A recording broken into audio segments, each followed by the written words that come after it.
You know, I get a little nervous when I start hearing words being used frequently and almost as a bit of a mantra in particular situations.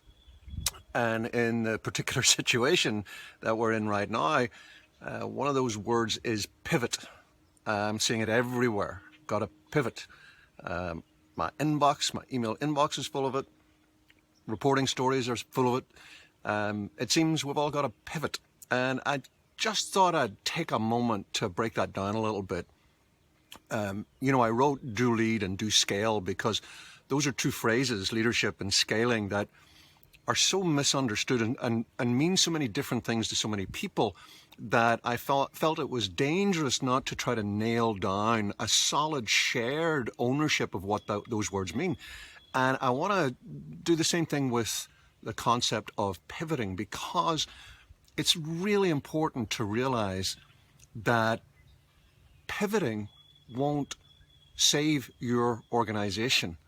Now, that's a little bit of a harsh phrase to use, but what I mean by that is that, quotes, merely pivoting, if you can imagine air quotes around that, is not in and of itself enough to get you out of this current COVID crisis and take you through the medium and long term. And I want to explain why. First of all, what does it mean to pivot? Well, it's pretty obvious. If I'm here and I turn to there, then I've made a pivot. And we can see examples of for-profit businesses, restaurants pivoting to takeout and delivery. Churches pivoting to online worship. We've talked about those as examples before.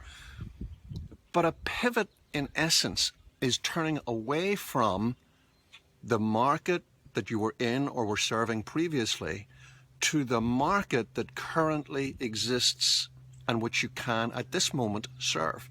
So we pivot away from in-house dining to takeout and delivery. We pivot away from in-building worship to online worship. But if all that you do is pivot, what happens whenever the market changes again? Well, you end up scrambling to pivot once more. What I want to contrast pivoting to is innovating. Innovating is about moving into the space that you can create that gives you a medium to long-term future. It means anticipating long-term behavioral trends and moving in there. I think it was Bobby Orr, the great hockey player, who said the secret of his success is that he skated to where the puck was going to be.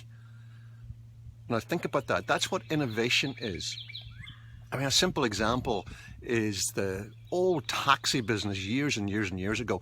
When the first go-round of the gig economy, now this is a long time ago, kids, when the first uptick in the gig economy happened in the early 2000s, the old hidebound taxi industry pivoted towards that. There was a lot more demand for ridership, so they bumped their prices up and dropped their service levels, which is something that happens in organizations all the time. That was a pivot. Uber and Lyft came in and innovated. They used technology to adapt the whole market to a massive behavioral change. And I want you to think about, how can you innovate? I have a long-standing friend and client, owns 4 restaurants, and yes, he pivoted in the 2 restaurants that he could to delivery and takeaway in this current crisis. But he, with a number of other folks helping him, is working like crazy to innovate. So he's thinking about, for example, a subscription model for his restaurants whenever they fully reopen. That you don't just come in and buy a meal, you rent a table month by month. Come when you want. Will it work? I don't know, but he's innovating. He's trying to think through what happens when we've got the medium to long-term behavioral changes really baked in.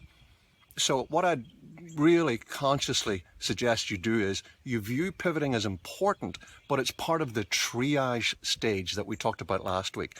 It's part of that first step in stopping the bleeding and getting some sort of stability. You've then got to think about, how do we innovate for the medium and long term? Now, as I mentioned last week, I'm probably going to run a free course, a free masterclass on innovation. And if that's something you'd be interested in and you haven't already done so, then just drop your email in the box below. And in any case, please just drop some comments. Let me know your thoughts on this week's video. They're always incredibly helpful. I'm Les McKeown. Let's go innovate.